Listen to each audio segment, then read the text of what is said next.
Good morning. हम संस्कृत वर्णमाला के विषय में पहले ही जानकारी प्राप्त कर चुके हैं कि संस्कृत में 13 स्वर माने गए हैं और 33 व्यंजन माने गए हैं।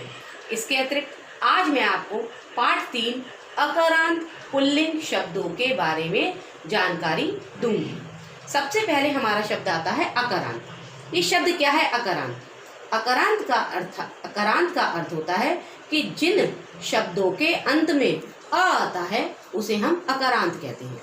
इसी प्रकार जिन शब्दों के अंत में आ आता है यानी कि बड़ा आ आता है उसे हम आकारांत कहते हैं।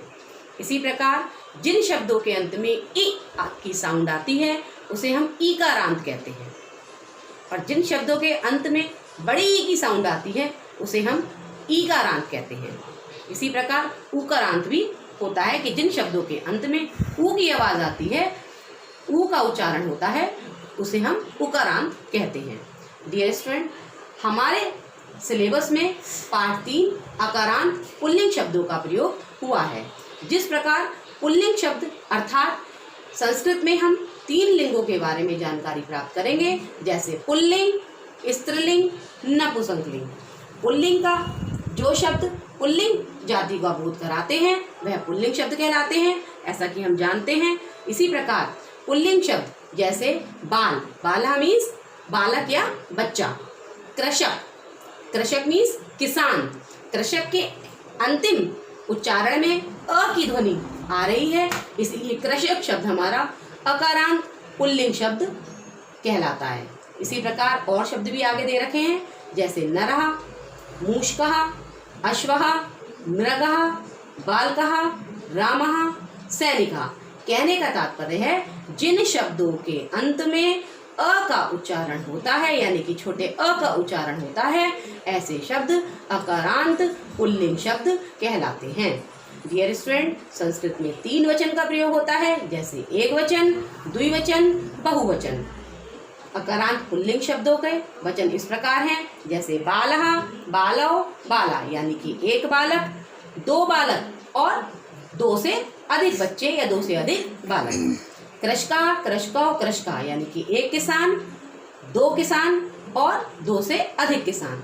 डियर स्टूडेंट, हम यहाँ पर ध्यान रखेंगे जो एक वचन के शब्द होते हैं उसमें हम पुल्लिंग एक वचन के साथ सदैव विसर्ग का प्रयोग होता है।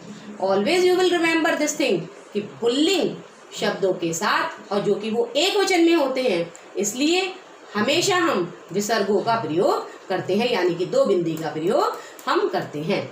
और पुल्लिंग द्विवचन के साथ हमेशा औ की मात्रा का प्रयोग किया जाता है, जैसा कि यहाँ पर भी दे रखा है, हमेशा औ की मात्रा का ही प्रयोग किया जाता है पुल्लिंग द्विवचन के शब्दों में।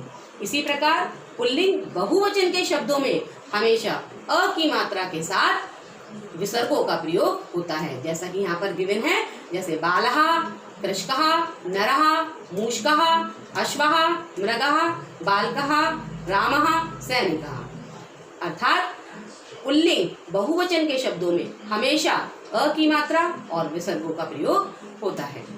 इसी प्रकार आपकी पाठ्य पुस्तक में दिए गए कुछ शब्द हैं, जैसे एक वचन, द्विवचन, बहुवचन के अंतर्गत बालः, बालौ, बाला अर्थात एक बालक, 2 बालक और 2 से अधिक बालक।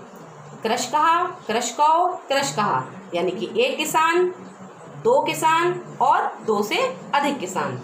इसी प्रकार कपोतः, कपोतः, कपोतः यानी कि एक कबूतर, 2 कबूतर और 2 से अधिक कबूतर।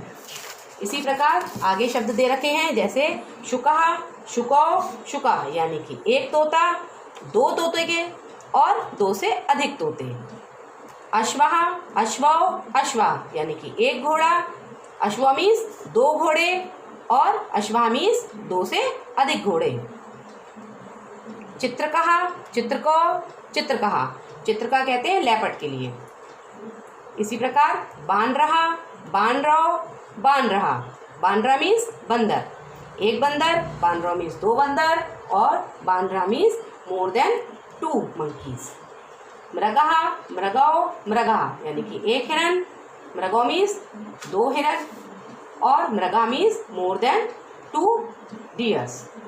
मेघा, मेघौ, मेघा यानी कि एक बादल, मेघौ मीन्स दो बादल, और मोर देन 2 क्लाउड्स, इसको कहते हैं मेघा। डियर स्टूडेंट, हम लगातार इस चीज़ को देख रहे हैं कि जो एक वचन के शब्द हैं उसमें एक वचन पुल्लिंग शब्दों में विसर्गों का प्रयोग होता है, द्विवचन पुल्लिंग शब्दों में औ की मात्रा का प्रयोग होता है, और बहुवचन पुल्लिंग शब्दों में आखिरी में अंत में आ की मात्रा और विसर्गों का प्रयोग होता है। डियर स्टूडेंट, आप सभी इन शब्दों को अपनी पुस्तक में जो आपके पाठ 3 अकारांत पुल्लिंग शब्द दे रखे हैं इन्हें ध्यान से पढ़ेंगे। Thank you.